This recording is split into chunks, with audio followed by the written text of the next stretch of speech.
Шинжлэлийн засгийн газрын бодлогын хүрээнд хөдөлмөрийн яам 2014 оны хөдөлмөр эрхлэлтийн жил болгон зарласан.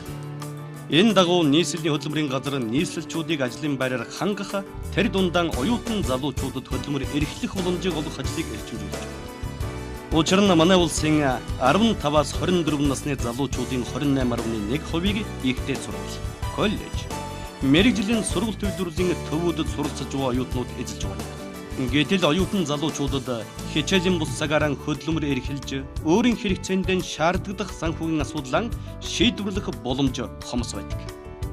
Ажил олдлоо гэхэд оройн цагаараа бар, ресторанд зөөгч, үйлчлэгч, хамгаалагчдод ихэнд хийх болж, эцэстэн хөдөлмөрөө шудраг бусаар үнэлүүлж байна. Харин оюутнуудаас авсан судалгаанаас харахад 87% нь хэрэгцээнд шаардлагатай мөнгөн эцэг эхээсэн авдаг. 7% нь өөрөө, 6% нь бусад байдлаар гисэн. Тэгвэл нийт оюутнуудын 3.4% нь сургалтын төлбөрөөр өөрөө ажил хийж, 6.6% нь банкны зээлээр, 25.2% нь төрийн цангаар, 8% нь холимог, 56.8% нь ар гэрээхний төлдөг гэсэн хариултыг өгчээ. Энэ бол оюутан залуучуудын дунд ажлын байрны эрэлт их байгааг илтгэж байна. Тийм учраас нийслэлийн хөдөлмөрийн газар оюутны цагийн ажил хөтөлбөрийг хэрэгжүүлж, өнөөдрийн байдлаар 70 гаруй мянган оюутныг цагийн ажлын байранд зуучлаад байна.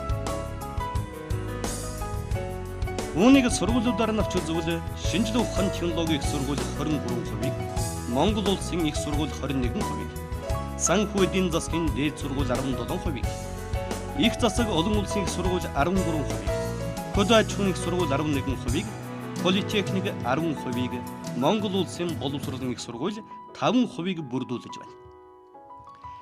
Цагийн ажилд зуучлагдсан оюутнуудын 32.4% нь үйлчилгээний салбарт, 29.8% нь үйлдвэрлэлийн салбарт, 18.4% нь барилгын салбарт, 14.6% нь аялал жуулчлалын салбарт, 4.8% нь бусад салбарт ажиллаж байна. 2014 оны хувьд Монгол улсын засгийн газар хөдөлмөрийн яамнаас оюутны хөдөлмөр эрхлэх цагийн ажил хөтөлбөрийг баталсан бөгөөд ерөнхий сайдын ивэлдор энэ хөтөлбөрийг нийслэлийн хөдөлмөрийн газар хэрэгжүүлж байгаа юм а. Энэ хөтөлбөрт хамрагснаар оюутангууд маань өөрсдийн хөдөлмөрийн цахим түүхтэй болно. Цаашлаад ажлын байранд ороход нь илүү дүхэмтэй, ажлын байр хайх хугацаанд богиносох зэрэг их ач холбогдолтой хөтөлбөр болох юм а. Оюутан цагийн ажил хөтөлбөрт хамрагдсан оюутнууд 7 хоногт 20 хүртэлх цаг ажиллах бөгөөд өвөл зуны амралтын үед бүтэн цагаар ажиллах боломжтой. Ингэхдээ тэдний ажлын нэг цагийн үнэлгээг тухайн салбарт мөрдөгдөж байгаа хөдөлмөрийн хөлсний нэг цагийн үнэлгээний 75%-тэй тэнцвүүцээр тооцож байна. Энэ бол олон улсын төвшөнд мөрдөгдөж байгаа цагийн ажлын үнэлгээтэй ижил юм. Оюутнуудын өдөр тутмын хэрэглээг хангах, ажлын байранд дадлагжих зэрэгээр эдийн засаг нийгмийн хэрэгцээ нэмэгдэж байгаатай уялдуулан оюутны хөдөлмөрийн бирж, ихтэй сургууль, коллеж, мэргэжлийн сургууль төлөвлөлийн төвүүдэд оюутны хөдөлмөр эрхлэлтийг дэмжих төвүүдийг байгуулсаар байна. Ингэснээр илүү олон оюутныг цагийн ажиллаар хангах боломжтой төдийгүй. Тэдэнд өөрсдийн сурч байгаа мэргэжлэрийн цагийн ажил хийхэд дөхөн болох юм.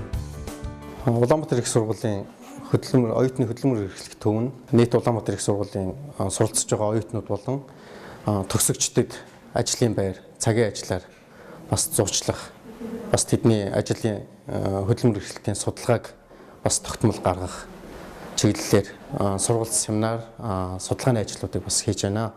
Тэгээд оюутны хөдөлмөр эрхлэх төв нь одоогийн байдлаар сарда тогтмол 16-аас 18 оюутан цагийн ажиллаар хангагдан ажиллаж байна. Манай хөдөлмөр эрхлэлтийг дэмжих төв нь нийслэлийн хөдөлмөрийн газар болон нийслэлийн хөдөлмөрийн биржтэй хамтран оюутнууд болон төгсөгчдөө ажлын байранд зуучилдаг байгаа. За ингэхдээ бид нэр жилд 2 удаа ажлын хөтөч үйл ажиллагааг хөдөлмөрийн биржтэй хамтарч сургууль дээр зохион байгуулж явуулдаг байгаа. Ингэснээр ажлын байрыг тодорхой хэмжээгээр нэмэгдүүлсэн. Тэгээ нийслэлийн хөдөлмөрийн газрын ажлын байрны захиалгыг авч бид нар оюутнуудынхаа сургалтын албаар дамжуулан оюутнуудаа цагийн ажилд зурчилдаг. Мэдээлэл өгсөн оюутны тоо бол манайх 9000 гаруй оюутан байгаа. Энэ жилийн хувьд бол 19 сараас хойш 810 оюутан зөвлөгөө мэдээлэл өгсөн. Аж ахуйн нэгж байгууллагаас ирсэн ажлын байрны зурчил бол 4730, манайх оюутнуудаа 5600 оюутан зурчилсан байгаа. Оюутнууд цагийн ажилд зуучлагдаад зогсохгүй. Тэднийг хөдөлмөрийн гараагаан эхлэхэд дэмжлэг үзүүлэх зөвлөгөө өгөх, мэдээлэлээр хангах, сургах зэргийн үйл ажиллагаач давхар явуулж байна. Улмаар оюутны хөдөлмөрийн биржид бүртгэлтэй оюутан танд сургуулийн төгсөөд ажилд зуучлагдах боломж нээлттэй. Би оюутан хүн нийслэлийн хөдөлмөрийн газрын жуулчлагдсан миний дэлгүүр цагийн ажил хийж байна. 100 өвлийн амралтаар бид нар цагийн ажил хийх төхөмтэй тэгээ төгсөөд ажлын байр болоход амар байдаг. Манай дэс оюутны хөдөлмөр эрхлэх төв нь оюутнуудад цагийн ажлаар зурчилж өгдөг. Энэ болохоор оюутны бидэнд асар их нөлөөтэй байдаг. Би үйлдвэрлэл урлын сургуулийн үн тэтгэлийн дархны ангид сурдаг. Бид нар хичээлийн бус цагаараа нийслэлийн хөдөлмөрийн газар очиж цагийн ажлын байранд хамрагддаг. Дийлэнх оюутнуудын хувьд сургуулийн төгсөөд 1.5-аас 2 жилийн хугацаанд ажил үйлдэл үргэлж ажилладаг. Тэгвэл оюутны хөдөлмөрийн биржээр дамжин альва нийгмийн үйл ажиллагаанд оролцож байсан, цагийн ажил хийж байсан бол ажлын байраар хангагдах цаг хугацаа ойртож, үүнийг дагаад орлогын их өсвөрч хурдан нэмэгдэнэ гэсэн үг. Улмаар оюутнуудын бие даан өрсөлдөх ур чадвар дээшилж, цагийг зөв зохистой үр бүтээлтэй өнгөрүүлэх дадал суух юм. Энэ бүх уламжид хамрагдахыг хүссэн оюутан нийслэлийн хөдөлмөрийн газарт бүртгүүлэхэд хангалттай.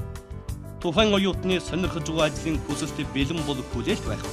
Нөгөө тэгвэр ажил олгогчийн зүгээс нийслэлийн хөдөлмөрийн газрын мэдээллийн сангаас шүүлгэн тохирох ажиллах хүчээр сонгон авах боломжтой. Өнөөдрийн байдлаар 40 орчим аж ахуйн нэгж албан байгууллага нийслэлийн хөдөлмөрийн газартай хамтран оюутан залуусыг ажилтай орлоготой болох үйлсэд хүчин зүтгэж байна.